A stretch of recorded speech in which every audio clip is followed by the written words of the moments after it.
অনেক সময় আমরা দেখি আমরা কারোর জন্য একতরফা করেই চলেছি, দিচ্ছি, ভালোবাসছি, সাহায্য করছি আমাদের 100% দিয়ে, কিন্তু সে সেটা বুঝতেই পারছে না।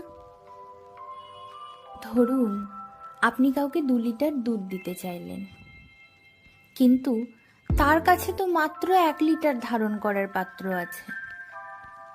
তাহলে আপনি যতই ঢালেন না কেন, তা তো উপচে পড়বেই।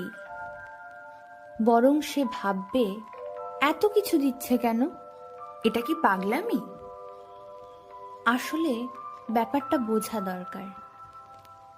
কে কতটা নিতে পারবে, কে কতটা গ্রহণ করতে প্রস্তুত। সবাই সবটা নিতে পারে না, এবং সেটা তাদের দোষও নয়। তাই যার যতটা প্রয়োজন তাকে ততটাই দাও। বাকি ভালোবাসা, শক্তি, সময় নিজের জন্য যত্নে রেখে দাও। কারণ তুমি ক্লান্ত হয়ে গেলে তোমাকেই আর কেউ জাগাতে আসবে না।